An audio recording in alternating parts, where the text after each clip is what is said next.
What are some creepy verified pieces of found footage? Story 1. I was listening to the 911 episode of last podcast on the left, and they played a bunch of really heart-wrenching audio clips, but by far the creepiest was just a bunch of high-pitched siren alarm-like noises.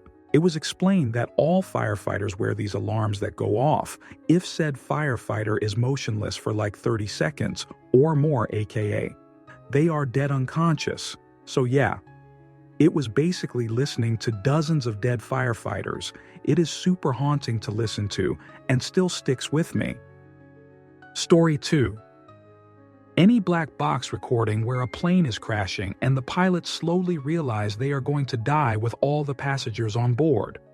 www.planecrashinfo.com lastwords.htm. It's very chilling.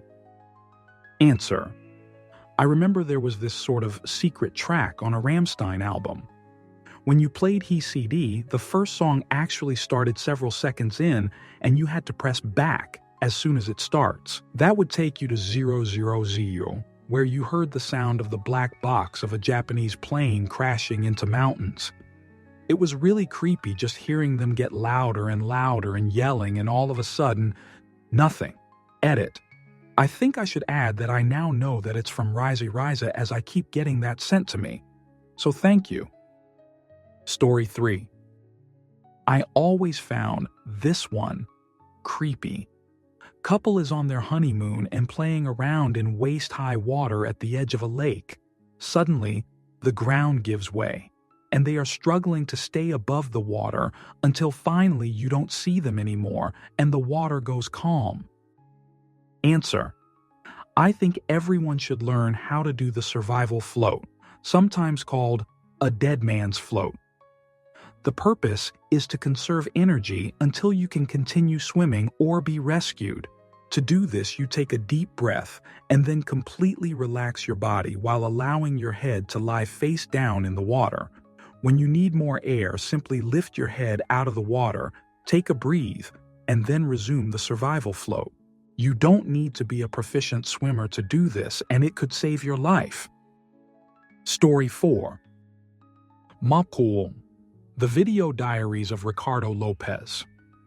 He was obsessed with BJ Ark and, over the course of 9 months, made several videos detailing how he was going to eliminate her with a letter bomb, among other things. At the end of the video, he eliminates himself. The link I posted is an edited version, but I think you can find all the tapes on the internet. Answer. So he means that giving birth to children is a crime because they didn't ask to come into this world. Shows how painful he thinks living is. Edit. Also, watching like 30 minutes of someone vlogging and then watch them shoot their brains out is not a recommendable experience. Watching him sitting there getting nervous before his passing wasn't very fun. Story 5. Maury Travis's home movies. Travis was a serial killer in St. Louis who died in 2002. He allegedly eliminated himself in St. Louis jail, or he was eliminated by the police. I favor the latter theory. The details of his hanging don't really point to tragic end. Travis picked up prostitutes, took them home, and tortured them before eliminate them. He recorded all of it on video. The police found the video. It was labeled, "Your Wedding Day."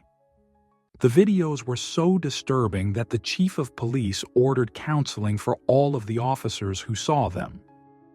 Story 6. The Video Diaries of the Killers of Cassie Stoddart. Cassie was taken down by 2 of her friends when she was alone, house-sitting for family. The killers wanted to be prolific murderers and chose Cassie only because they knew she'd be alone. One killer led the police to where they buried all the evidence, never mentioning the tape. The takedown is not filmed, but the moments leading up to and immediately after the takedown are taped. Answer. Can't watch right now. Is that the one with the documentary of one guy with the stutter admitting to he and the other guy doing it, and the other guy purely blaming the other guy showing no remorse and his family saying he's a good boy? Edit. Didn't watch, but had time to do a quick search. It was them. There's a good documentary with some of the footage about them. Don't remember the name. Story 7. They played audio of the USS Scorpion sinking and breaking up as a result of an equipment failure. I don't remember the exact number, but the entire crew perished. Story 8. The Binghamton River Dam rescue attempt in 1975. 2 rafters attempted to float over a low-head dam, and the backwash caused them to capsize, become trapped in the boil, and drown. The local fire department made an attempt to rescue them, which resulted in the rescue team capsizing and becoming trapped as well, with at least one member drowning. Further teams were sent out to attempt to recover the bodies, all of them capsizing and being caught in the boil. By the time the fire department ceased recovery efforts, 4 people, including 2 firefighters, were dead and 5 more were hospitalized. Low-head dams are one of the most dangerous pieces of terrain in a river, and one of the things that makes them so dangerous is that they don't look dangerous at all. Story 9. These creepy Ask Reddits always suck me in. There goes my morning edit. A coworker came to gossip and scared the shoot out of me. Story 10. It's really fudge up, but there's something so bizarre and disturbing about grave robbing for morons. Everything about the video is so strange and creepy, regardless that the premise itself is fudge up. There's something so iconic about it, representing the exact type of unmarked video you wouldn't want to find by accident in the late 80s, early 90s. Story 11. Stephen McDaniel's Peeping Tom video before he strangled and dismembered Lauren Giddings. Link below. Story 12. PSA. If you are ever in a situation where someone is threatening to harm you unless you come with them, don't go with them. No matter what they do to you in that moment, there is no way it will be worse than what they will do if they get you alone where they want you. You're a lot more likely to survive getting stabbed during the kidnapping itself than you are to survive once they've taken you. Answer. When I was in a high school, a girl a little older than me was kidnapped from a mall near our house. She was walking to her car, and these guys pulled up next to her in their car. One pointed a gun at her and told her to get in the car. She did. And what they did to her afterwards was horrific. She did not survive. My mom told me if that ever happened to me, to just refuse to go because it would be better to be hurt or eliminate right there in a parking lot than go through what that girl did. Story 13. Serial killer David Parker Ray, also known as the Toy Box Killer, recorded himself in detail describing what he was going to do to his victims and would play it for them once they had regained consciousness following their abduction. It is pretty fudge. Actually, it's beyond fudge. I'm not sure if the actual recording of him was ever available to listen to, though I know I've heard bits of it in various documentaries. The transcript from his tapes is just as horrific. Warning NSFW. Edit fixed link. Story 14. The audio recording of the Jonestown Massacre is absolutely chilling. Hearing 900 confused people talking, including all the children, while they don't know they're involuntarily committing tragic end, and it just gets quieter and quieter. Fudge. That edit link. Answer. There's a full documentary available on YouTube that has some footage of the final day at Jonestown, as well as interviews with the few survivors and footage of the shooting of the senator on the tarmac. It also shows the remains of everyone lined up outside. I know the documentary isn't found footage, but it's heartbreaking. Jonestown Massacre. There's also this one, much better quality, Life and Passing of the People's Temple. Edit. It was pointed out further down that the man shot on the airstrip was a congressman, not a senator. Story 15. Investigators got 1,600 calls and possible leads from people across the nation after the videotape was shown on the national television program Unsolved Mysteries. Investigators were given the tape after a family whose car had broken down found it wrapped in an old military fatigue jacket beside Highway 205 near Stockton, Calif. In August 1989, the tape shows flames consuming a house at night as an eerie voice whispers, "Ancient spirit of evil, look at it. The fire department is trying to put it out." What a laugh. The unseen narrator, breathing heavily and laughing, spoke to someone named Omar. Some investigators thought it could be a reference to Satan. Here's the tape. Answer: I used to work with a girl in Grand Rapids, Michigan, whose family fell victim to a serial arsonist. The fire started around 4 a.m., and despite everyone still being asleep when it started, luckily everyone made it out safely. They watched in horror as everything they had worked for burned to the ground. Oddly enough, a man walked by them on the street and approached them as they spectated. He calmly asked them, "Is that your house?" When they responded yes, it was their house. He nodded his head and proceeded to get into a vehicle parked almost directly across from their home. The description of the vehicle that they described to police would ultimately lead to the culprit, as arsonists typically tend to stick around and watch the destruction they have caused. Story 16. For me, the Betty Yong phone call from Flight 11 on 911 is just fudge chilling. Betty Yong, a flight attendant on Flight 11, calls American Airlines from an airphone from the back of the plane. This is the final 8 minutes of a 20-minute call. Story 17. Police found thousands of photos in Rodney Alcala's, serial killer rapist, home following his arrest. Some were of his confirmed victims. Eventually, they released about 200 of the photos to the public, hoping the women and children in the photos would be recognized. I find some of those photos quite haunting. Also, Alcala once won the dating show, and that's not found footage at all, but totally creepy when you watch and know he's a serial killer. Story 18. There is a 450-mile highway stretch in British Columbia, Canada, where 40 or more women have gone missing from in the past 48 years. They call this stretch the Highway of Tears. Most of the women were Aboriginal and were hitchhiking. Authorities suspect this to be the work of one or more serial killers who use this stretch of road because of how vast and often unoccupied it is. One of the missing women, Amber Takaro, was on the phone with her brother when she was picked up by the last man to see her alive.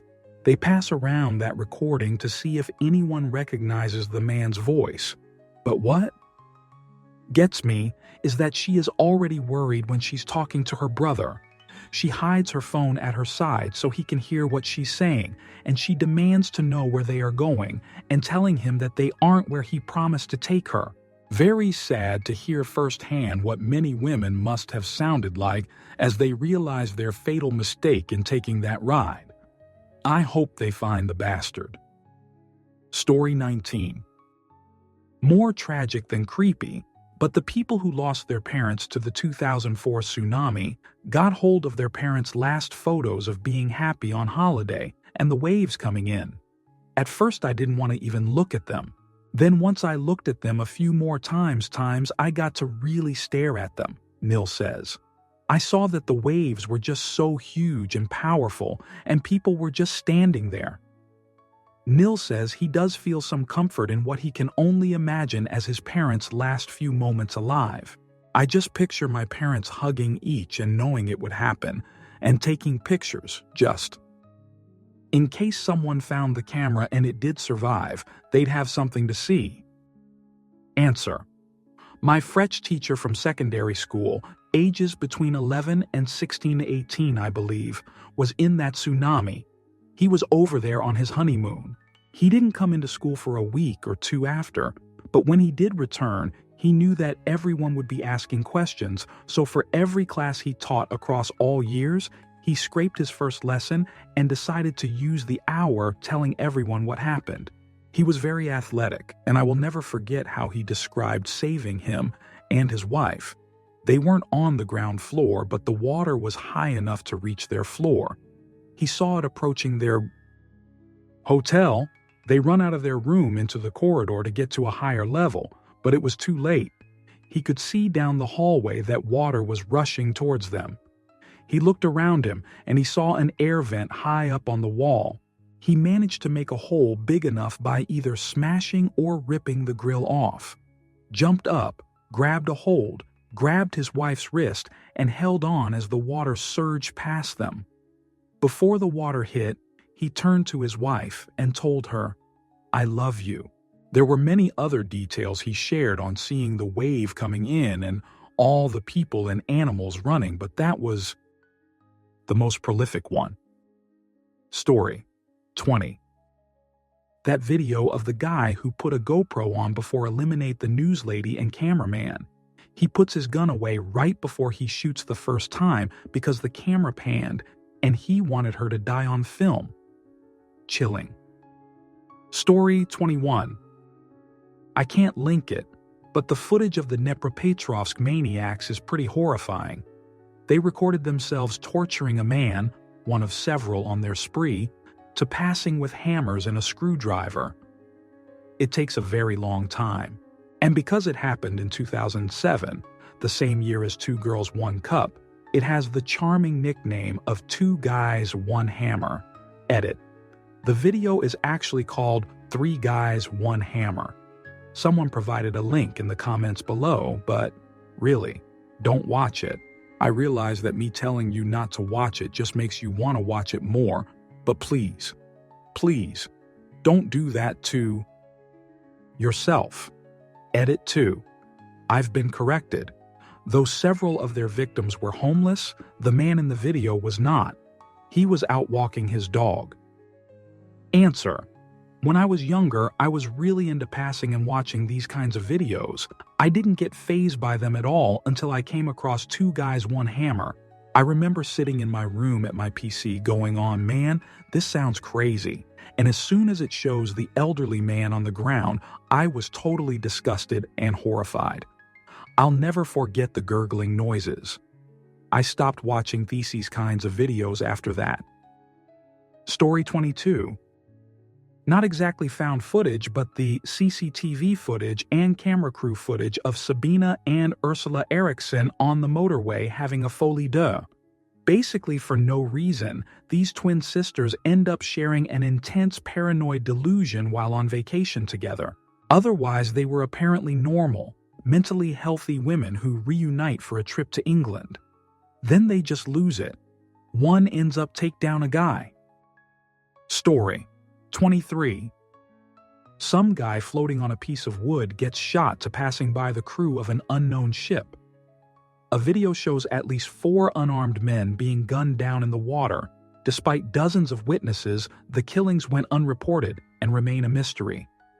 "Shoot, shoot, shoot!" commands a voice over one of the ship's loudspeakers as the final man is eliminated.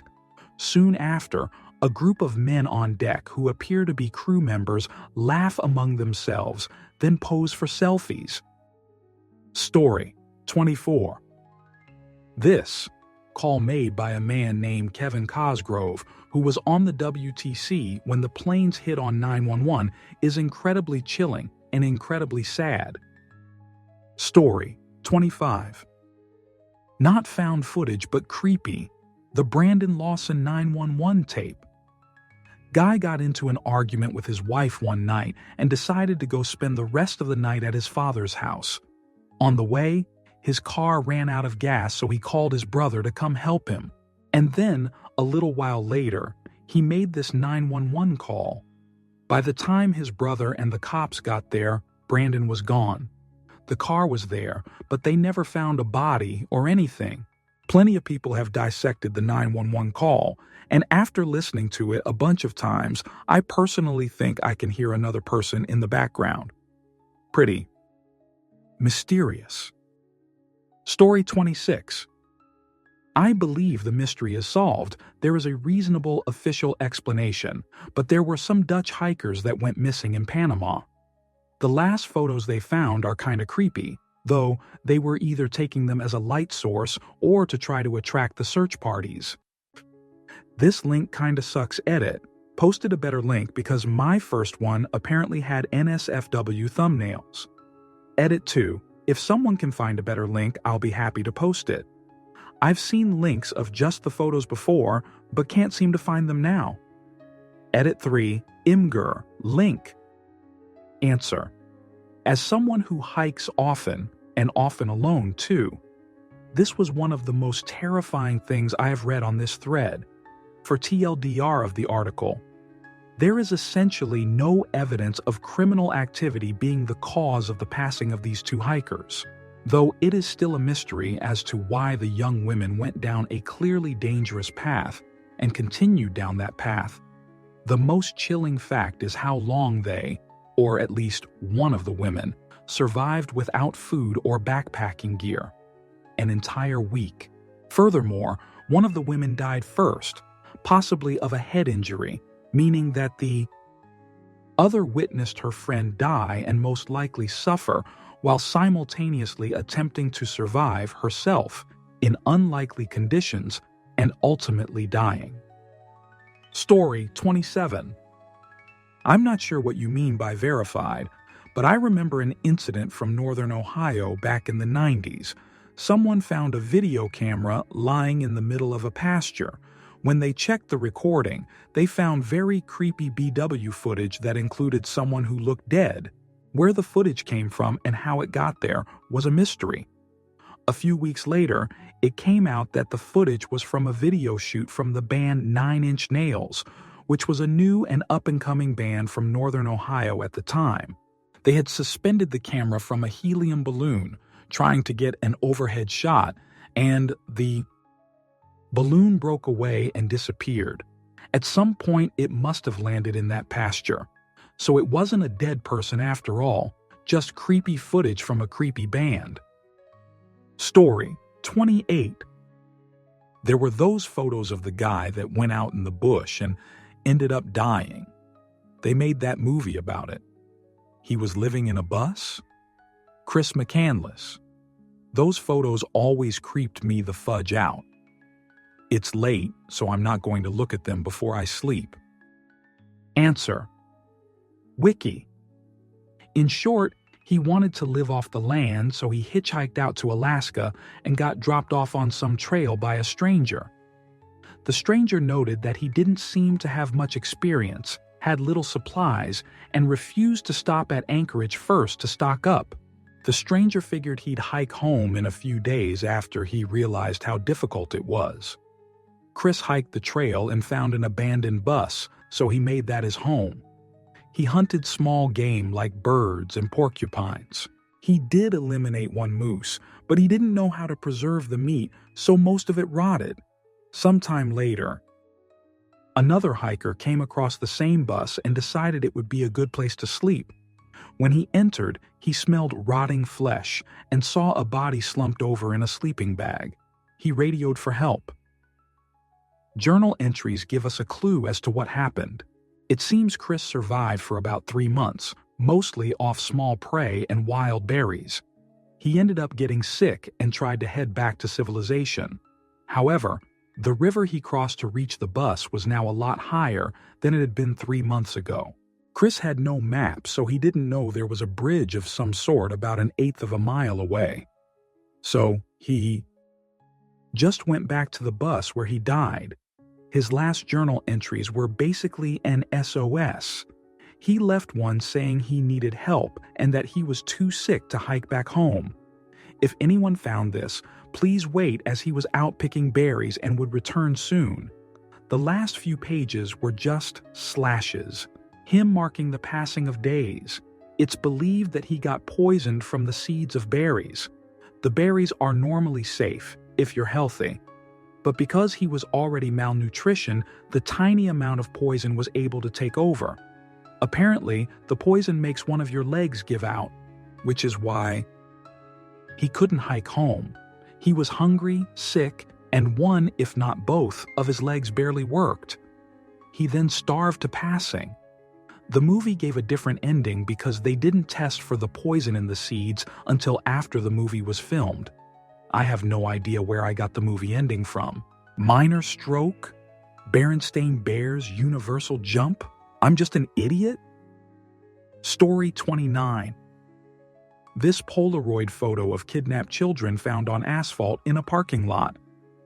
Edit. Imgur link. On June 15, 1989, a woman in Port St. Joe, Florida pulled off Route 98 into the parking lot of a junior food store. She found what appeared to be a Polaroid photo lying face down on the asphalt. When she picked Polaroid and turned it over, the picture she saw was harrowing. In the photo, a young woman and a younger boy lie on their backs on a rumpled pile of mismatched sheets and pillows. Both look directly at the camera with expressions of tense resignation. Their mouths are covered with duct tape, and their postures suggest that their wrists are bound behind them. The space they occupy is cramped and poorly lit. The only source of light seems to come from behind the photographer. The photo could well have been taken in the back of a windowless van with its side door pulled open. Story 30. Scuba diver Yuri Lipsky died at just over 300 feet underwater. When a diver went to retrieve Lipsky's body at the request of his parents, he made an unnerving discovery. The footage captured by Lipsky's helmet camera was still intact. The doomed diver had recorded his own passing. At this depth, the body is subject to nitrogen narcosis, which can play havoc on the mind by inducing overconfidence, euphoria, hallucinations, confusion, and impaired judgment. It didn't help that Lipsky had just one tank full of air. Technical divers are better served by multiple tanks filled with Trimix, a combination of oxygen, nitrogen, and helium that reduces narcosis. Source. Story 31. For those of you who, like me, were bothered by some of the things they watched in this thread, here is a live kitten cam. Story 32. Might get buried, but this man calls 911 just after shooting his wife with a shotgun.